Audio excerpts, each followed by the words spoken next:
Hi అండి, అందరికీ నమస్కారం. Welcome to Vijji's vlog. ఈరోజు కార్తీక మాసంలోని 12వ రోజైన క్షీరాబ్ది ద్వాదశి. ఈరోజు మా ఇంట్లో విష్ణు తులసి పూజ చేశాను. మా ఇంటి ముంగిట శుభ్రం చేసుకొని శంకు చక్ర విష్ణు ముగ్గులు పెట్టాను. తులసి చెట్టు, శ్రీకృష్ణుని విగ్రహము పెట్టి పసుపు కుంకుమలతో అలంకరించి, పూలతోటి అలంకరించి, ఉసిరి దీపాలు వెలిగించి, ధూప దీప నైవేద్యాలతోటి పూజ చేశాను.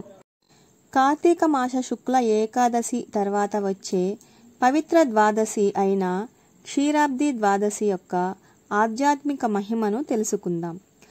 పూర్వం వృంద అనే మహాపతివ్రత ఉండేది. ఆమె భర్త జలంధ్రుడు రాక్షస రాజు. దేవతలను యుద్ధంలో జయిస్తూ దివ్యలోకాలను కదిలించేవాడు. వృంద యొక్క పాతివ్రత్యం, భక్తి మరియు దైవ విశ్వాసం వలనే జలంధ్రుడు విజయుడయ్యేవాడు. దేవతలు భయంతో విష్ణుదేవుని వద్దకు వెళ్లి మొరపెట్టుకున్నారు. లోకక్షేమం కోసం విష్ణుదేవుడు జలంధ్రుడి రూపంలో వృంద దగ్గరకు వెళ్ళాడు. ఆమె పాతివ్రత్యం భంగమైనది. వెంటనే జలంధ్రుడు యుద్ధంలో మరణించాడు. వృంద దుఃఖంతో తన ప్రాణాన్ని త్యజించింది.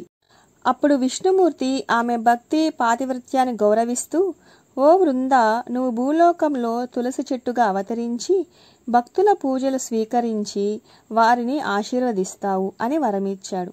అంతేకాకుండా కార్తీక మాస శుక్ల ఏకాదశి నాడు నేను యోగ నిద్ర నుండి మేల్కొని మరుసటి ద్వాదశి నాడు నిన్ను వివాహము చేసుకొని భక్తులను ఉద్ధరిస్తాను అని చెప్పాడు.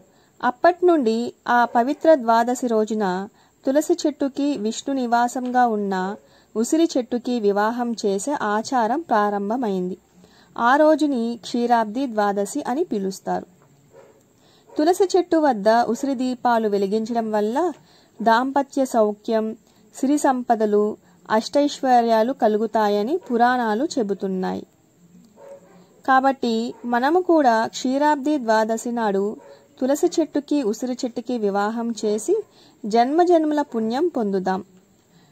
మన హైందవ ఆచారాలను పాటిస్తూ భక్తి మరియు ఆధ్యాత్మిక శక్తిని పెంపొందించుకొని మన జీవన యాత్రలో పురోగతికి దారి తీసుకొని ఆ మహావిష్ణు లోకాన్ని చేరుకుందాం.